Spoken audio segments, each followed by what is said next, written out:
Good morning, good afternoon, or good evening, no matter what time of night or day. I'm still just as glad you stopped by the channel, so thanks very much. If you're a return visitor, thank you very, very much. You are appreciated. If you're a first-time visitor, hey, welcome aboard. You've discovered the Social Gospel Worship and Learning Center, based in Atlanta, Georgia. We are an online, faith-based community of Christ followers. A virtual church, if you will. It exists only in cyberspace, where there are many souls who wouldn't set foot inside of the church due to a bad experience from the past or just an overall lack of trust. That's what sets this one apart. Plus, I never ask people for 10% of their incomes either. For today, this is our Sunday message titled, I was just wondering why more Christians are not protesting in the streets. Subtitle, why do they still support our convicted felon in charge? Now there's a loaded question.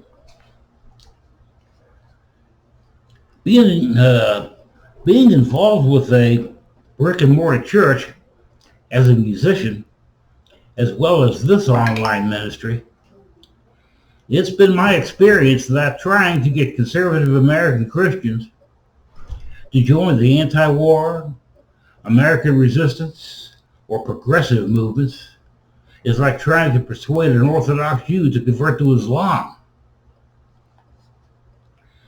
My considerable research on the web and with local ministries right here in Atlanta tells me that Christians from other nations are far more politically liberal than their American counterparts. What is wrong with Christian conservatives these days? Why, for example, is there such resistance by conservative American Christians to progressive leaders like Alexandria Ocasio-Cortez and Senator Bernie Sanders,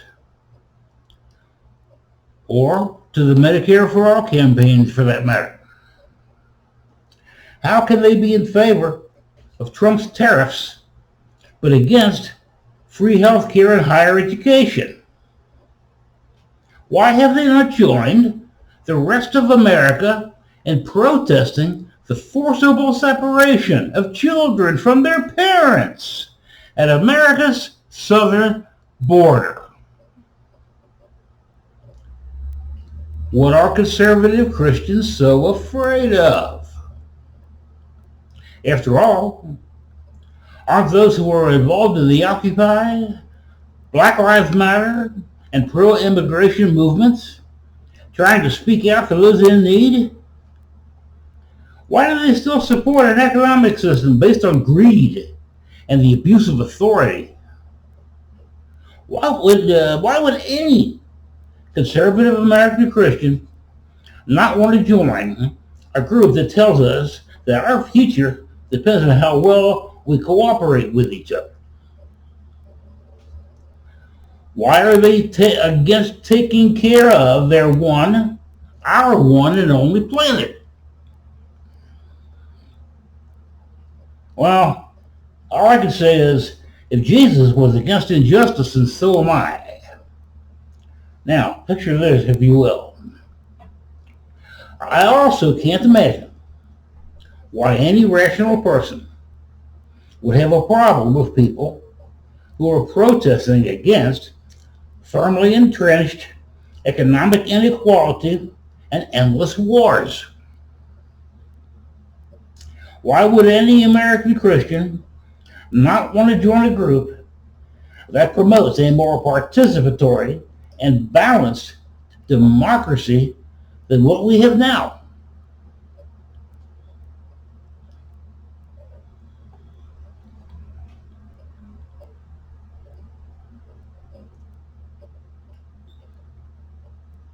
Pardon me. There we go. I chronicled all these things in my 2024 book, The Freedom Lover's Handbook. I'll tell you where you can get it here in a minute. Well, there's a link in the blog, in the text version. This is video. You can get it on gumroad.com.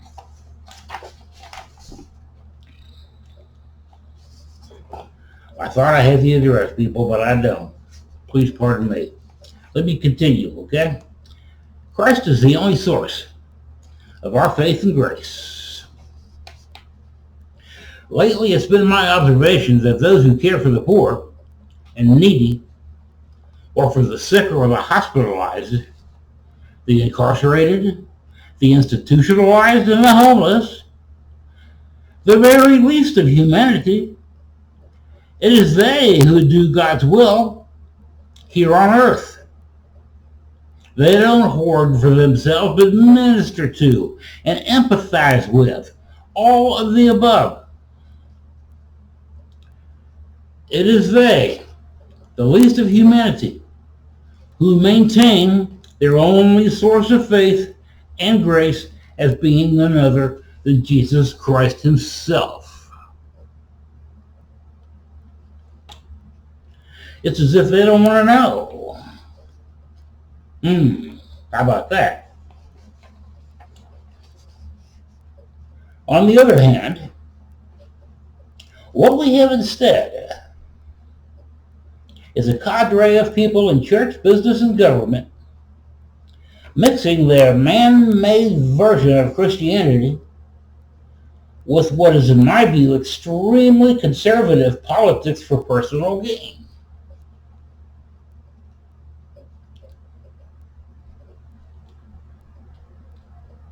Instead of worshiping the one true Almighty God for spiritual gain. The majority of such Christians, however, are not out in the street protesting as they should. That's because, as far as they are concerned, everything is fine.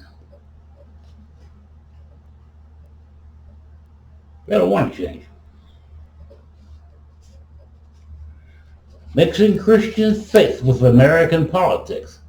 That's what these people are doing. The reason why right-wing Christians are not out in the streets protesting is because of what amounts to miseducation. It's because when one is raised as a conservative Christian in America, like I was as a child, certain associations were made with that brand of Christianity. Many of us were taught since birth that our nation was founded as a Christian nation by Christian founding fathers. Therefore, the American way is the Christian way, and vice versa. To criticize our founding fathers is to ridicule Christianity and Christ in their view. Protesting against any part of this Christian nation of ours, by conservative standards, is considered tantamount to attacking the gospel. This in turn constitutes betrayal of one's country in their minds, and a great sin against God, for which there will surely be divine retribution. Well, Lord have mercy on us all. This is what they think. Now, there seems to be a certain disconnect going on here. Any attempt at reconciling our nation's history with the notion that America was ever a Christian nation places enormous demands on one's logical skills. While it is true that many of our founding fathers were Christians, the genocide and ethnic cleansing of North America's indigenous people, who we know as Indians, combined with our nation's enslavement and abuse of African Americans, of black people, doesn't jibe with authentic Christianity.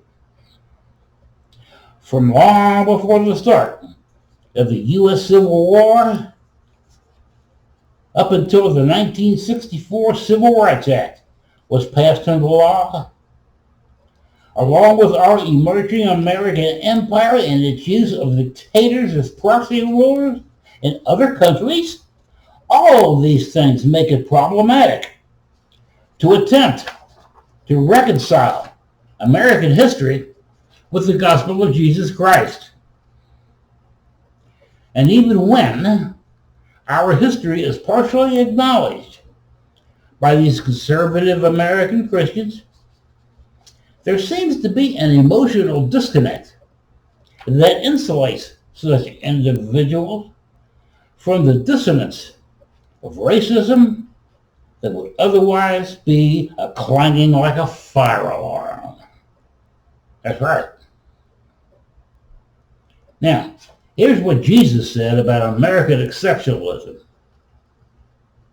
He didn't use those words, but the meaning was much the same. Now, check this out. That is, we might acknowledge some of the abuses from the past, talking about slavery and Jim Crow and all that. But can we still seriously call ourselves a Christian nation without batting an eye? Knowing what I've seen and heard about America lately, I certainly can't. And yet I love my country. It's my government and its unequal and unfair economic system that I'm having some genuine problems with. In the end, what patriotic American Christians are saying to the world is that, despite the evidence, they feel really good about themselves and what they have accomplished.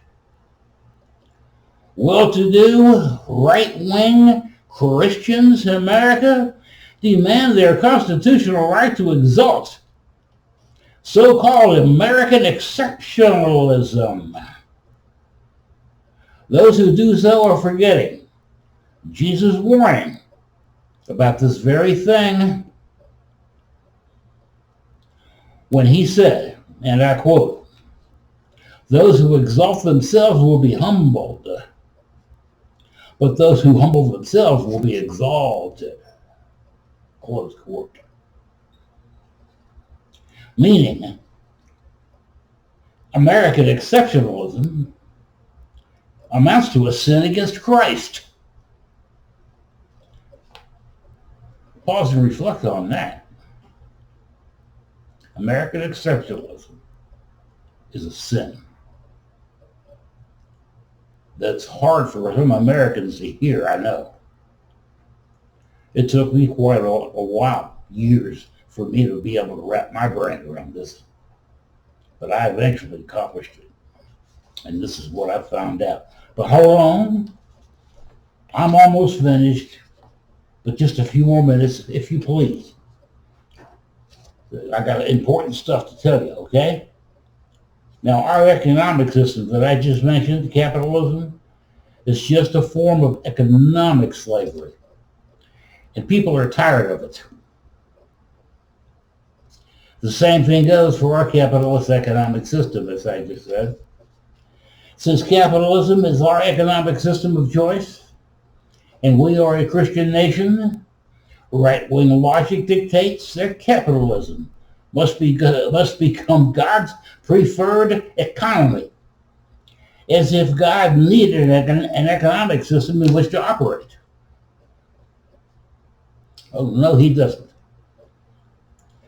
Many conservatives, whether Christian or secular, are rationalizing that since the greatest prosperity in the history of the world has been enjoyed by Americans and we practice capitalism, capitalism must also be God's chosen economy.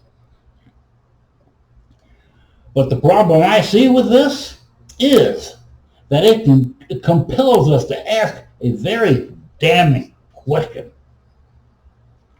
When in the history of capitalism has it prospered without exploiting large numbers of people? When? Never.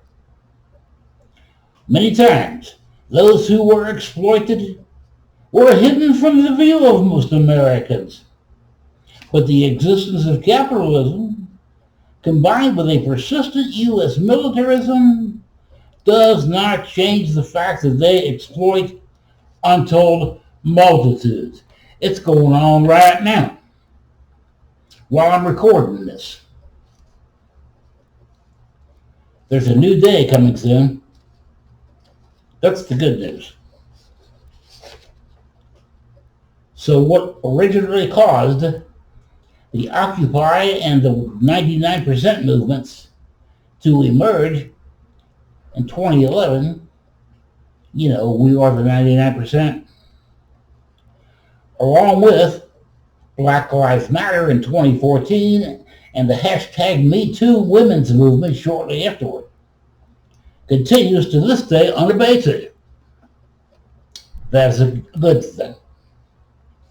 The fact is that far too large of a percentage of Americans have now become the victims of the same capitalist economy that they helped create. All of our hard work was for nothing. In fact, it has backfired on us in the worst possible way by making homeless people out of formerly middle-class workers. These throngs of disenchanted and disenfranchised Americans are transforming American patriotism and public dissent by opposing the U.S. military and prison-industrial complexes while challenging capitalism by insisting that people and their needs have priority over profits.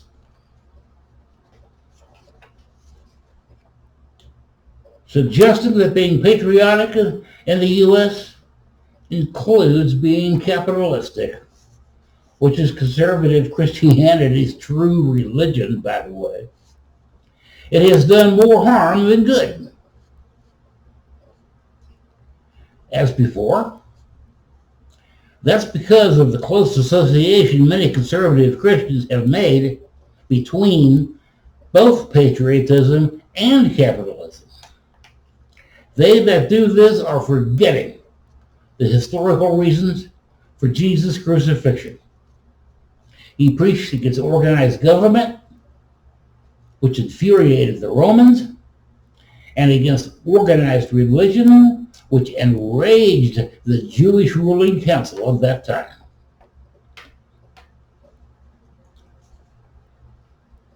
If Jesus came back today and walked into a mega church unannounced, try and imagine that. One of two things are guaranteed to occur, in my view. The first possibility is that the conservative Christians and war hawks, together with the evangelicals and the charismatics, would crucify him all over again. The other, and more likely possibility, is that the entire church would fall out of their pews face down on the floor, crying like children and begging for mercy. That's who the real Jesus Christ is. Pause and reflect on that. Say what? Authoritarianism, as what is espoused today by our president, for example, President Trump, authoritarianism is not found in the Bible.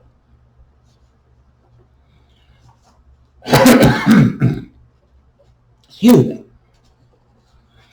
There is one final reason why conservative American Christians have still not joined the resistance movement. That is because the resistance movement is seen as a protest movement that does not respect authority. From an early age, conservative American Christians were taught or even programmed to respect authority without question, mostly from Romans chapter 13, while ignoring the four Gospels. It is one thing to learn to respect authority, but it's an entirely different matter to be compelled to have blind obedience.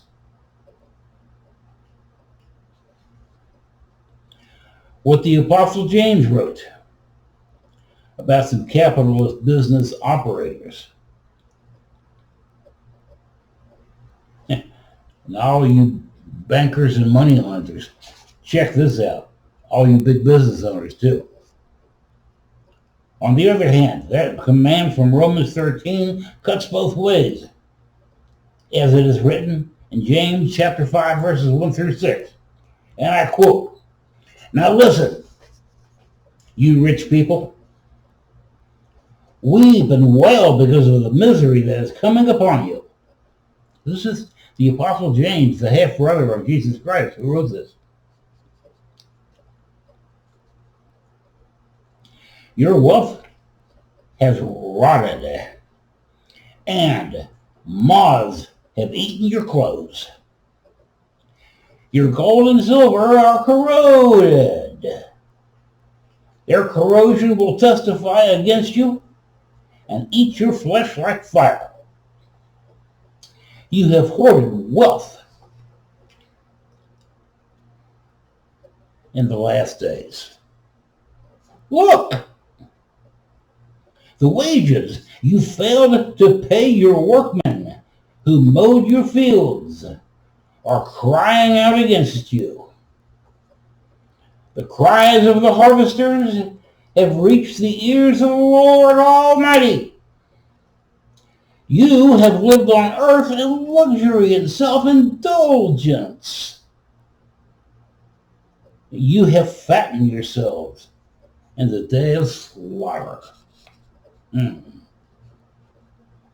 You have condemned and murdered innocent men who were not opposing you."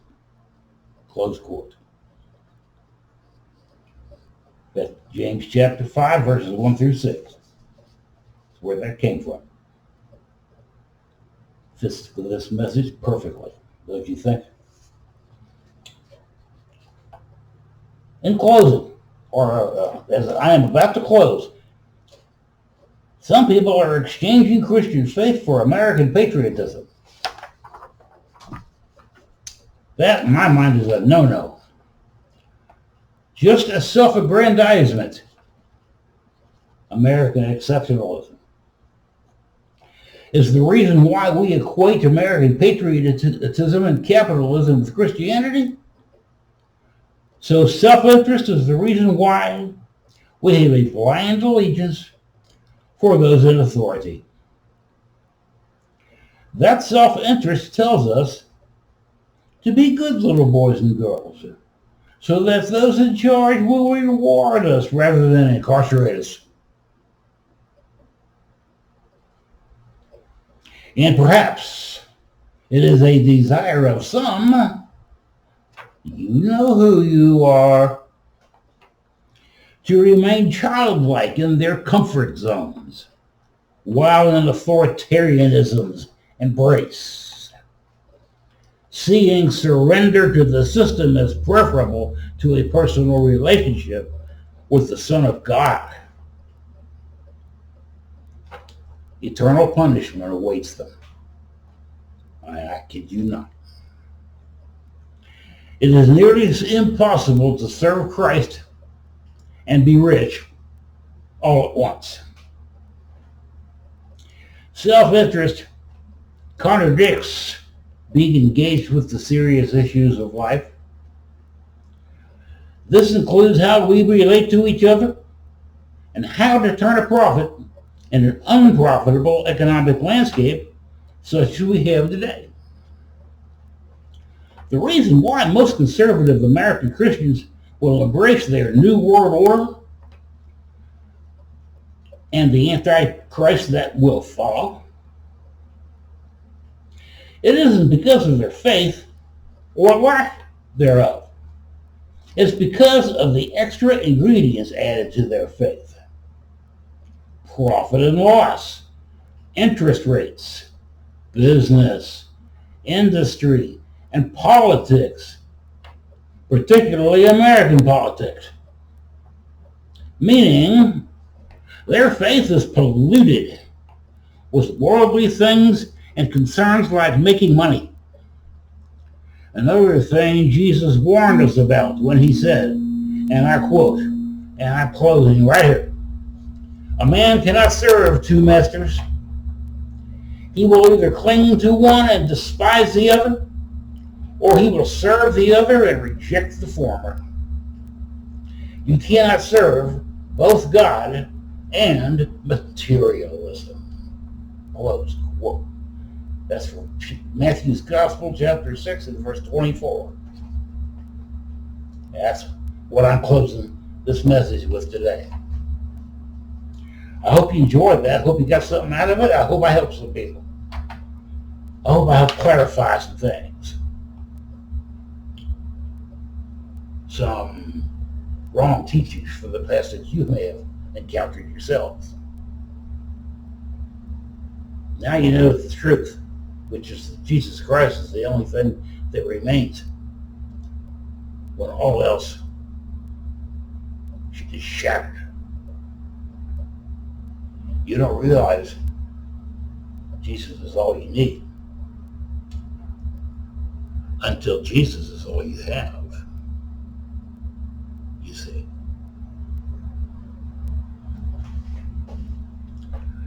So this little church is online. I can't pass around a collection basket like they do with a brick and mortar church. I don't have that luxury. But I don't let that bother me. I will not ask for 10% of your income, that's for sure. You can put those fears to rest. I don't operate like that. But I do need the donations when you can. Instructions for making donations, pardon me, can be found in the comments section at the bottom of your screen. Click all the way down to the end and you'll see the instructions right there. We are certified nonprofits on PayPal and on Stripe.com. Either of those will do fine. Or my Cash App ID is $,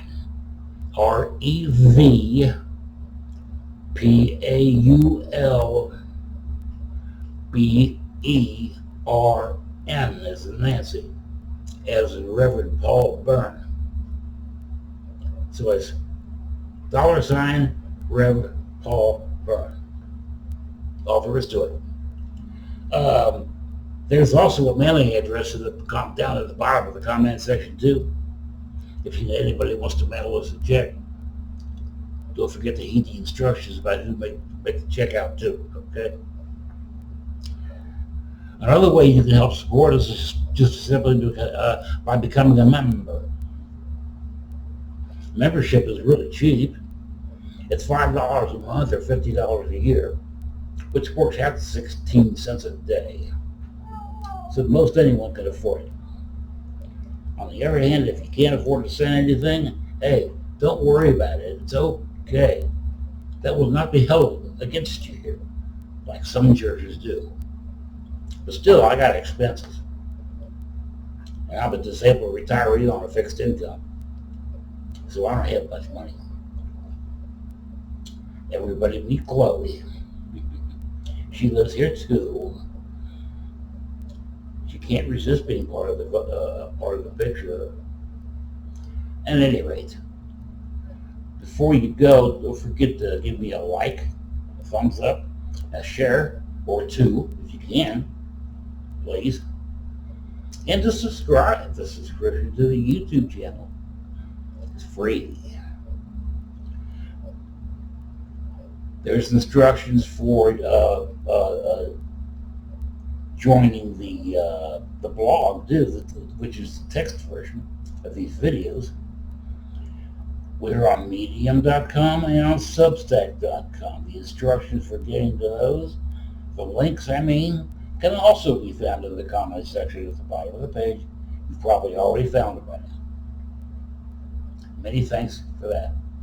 Oh, by the way, for that $5 a month, what are you getting? Well, you get a minimum of 2 or more videos each week, a minimum of 2 or more blog posts each week, plus a weekly video matinee. On top of that, you get access to my archives, which date back to 2018, access to thousands of other writers, writing in all different kinds of genres for your enjoyment, a multitude of choices, really.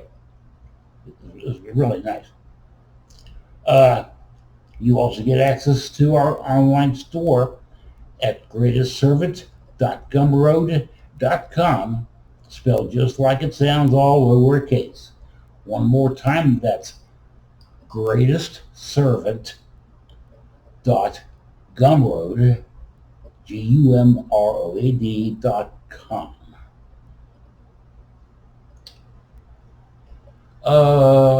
And my books are also there. Help support me. Buy a book. It's Christian nonfiction for the most part. Although there is a novel in there too that I wrote last year. It's called One Survivor. It chronicles the life of a rejected foster kid. It's partly autobiographical. And it's a short read, 80 pages, something like that. Anyway, one last thing before you go is simply this. I want to sincerely thank each and every one of you for the privilege of your time and for sailing with me to the end. You are all ever so much appreciated. Having run out of things to say, at least for this time around, everybody be blessed. Yeah, I said, be blessed. In Jesus' mighty name.